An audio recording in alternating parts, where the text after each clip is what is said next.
अग्नि महापुराण 155वां अध्याय। आचार का वर्णन। पुष्कर कहते हैं, परशुराम जी प्रतिदिन प्रातःकाल ब्रह्म मुहूर्त में उठकर श्री विष्णु आदि देवताओं का स्मरण करें। दिन में उत्तर की ओर मुख करके मल मूत्र का त्याग करना चाहिए। रात में दक्षिणाभिमुख होकर करना उचित है और दोनों संध्याओं में दिन की ही भांति उत्तराभिमुख होकर मल मूत्र का त्याग करना चाहिए। मार्ग आदि पर, जल में तथा गली में भी कभी मलादि का त्याग न करे। सदा तिनकोन से पृथ्वी को ढककर उसके ऊपर मल त्याग करे। मिट्टी से हाथ पैर आदि की भलीभांति शुद्धि करके कुल्ला करने के पश्चात दंतावन करे। नित्य, नैमित्तिक, काम्य, क्रियांग, मलकर्षण तथा क्रिया स्नान, ये 6 प्रकार के स्नान बताए गए हैं। जो स्नान नहीं करता उसके सब कर्म निष्फल होते हैं। इसलिए प्रतिदिन प्रातःकाल स्नान करना चाहिए।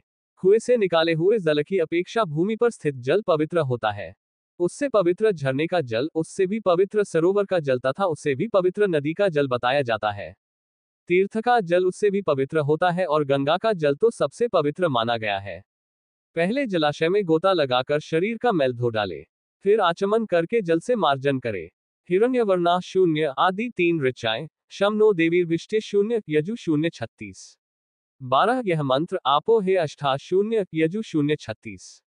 14-16 आदि 3 ऋचाएं तथा इदमाप शून्य यजु शून्य 6। 17 यह मंत्र, इन सब से मार्जन किया जाता है। तत्पश्चात जलाशय में डुबकी लगाकर जल के भीतर ही जप करे।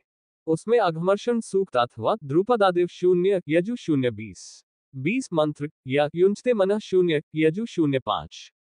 14 आदि सूक्त अथवा सहस्रशीर्षा शून्य यजु शून्य अशून्य 31 आदि पुरुष सूक्त का जप करना चाहिए।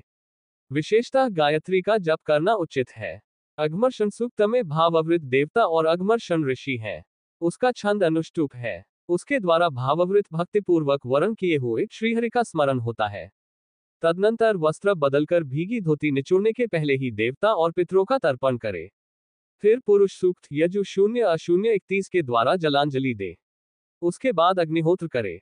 तत्पश्चात अपनी शक्ति के अनुसार दान देकर योगक्षेम की सिद्धि के लिए परमेश्वर की शरण जाए।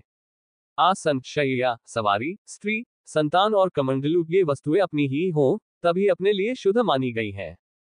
दूसरों की उपर्युक्त वस्तुएं अपने लिए शुद्ध नहीं होती। राह चलते समय यदि सामने से कोई ऐसा पुरुष आ जाए जो भार से लदा हुआ कष्ट पा रहा हो, तो स्वयं हटकर उसे जाने के लिए मार्ग दे देना चाहिए। इसी प्रकार गर्भिणी स्त्री तथा गुरुजनों को भी मार्ग देना चाहिए। उदय और अस्त के समय सूर्य की ओर न देखे। जल में भी उनके प्रतिबिंब की ओर दृष्टिपात न करे। नंगी स्त्री कुआं, हत्या के स्थान और पापियों को न देखे। कपास, रुई, हड्डी, भस्म तथा घृणित वस्तुओं को न लांघे। दूसरे के अंतःपुर और खजाना घर में प्रवेश न करे। दूसरे के दूध का काम न करे। टूटी फूटी नाव, वृक्ष और पर्वत पर न चढ़े। अर्थ, ग्रह और शास्त्रों के विषय में कौतूहल रखे। ढेला फोड़ने, तिनके तोड़ने और नख चबाने वाला मनुष्य नष्ट हो जाता है। मुख आदि अंगों को न बजावे।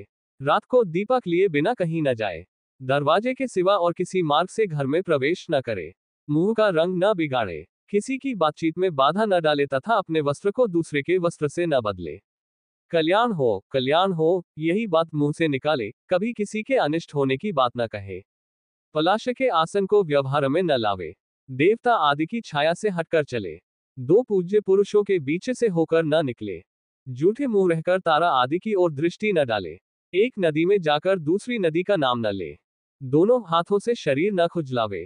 किसी नदी पर पहुंचने के बाद देवता और पितरों का तर्पण किए बिना उसे पार न करे। जल में मल आदि न फेंके।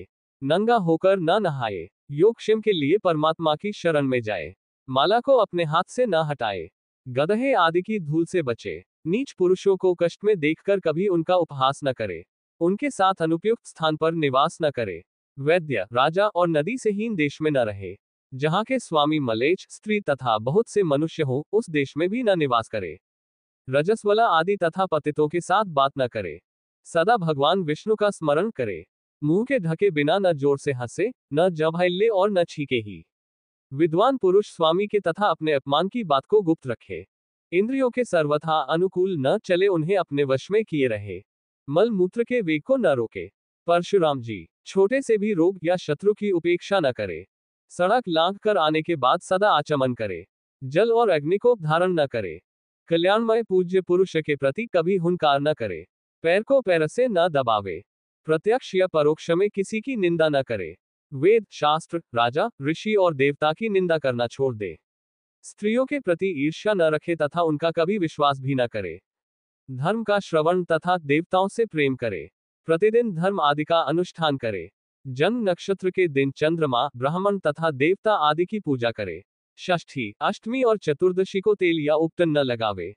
घर से दूर जाकर मल मूत्र का त्याग करे। उत्तम पुरुषों के साथ कभी वैर विरोध न करे। इस प्रकार आदि आग्नेय महापुराण में आचार का वर्णन नामक 155वां अध्याय पूरा हुआ।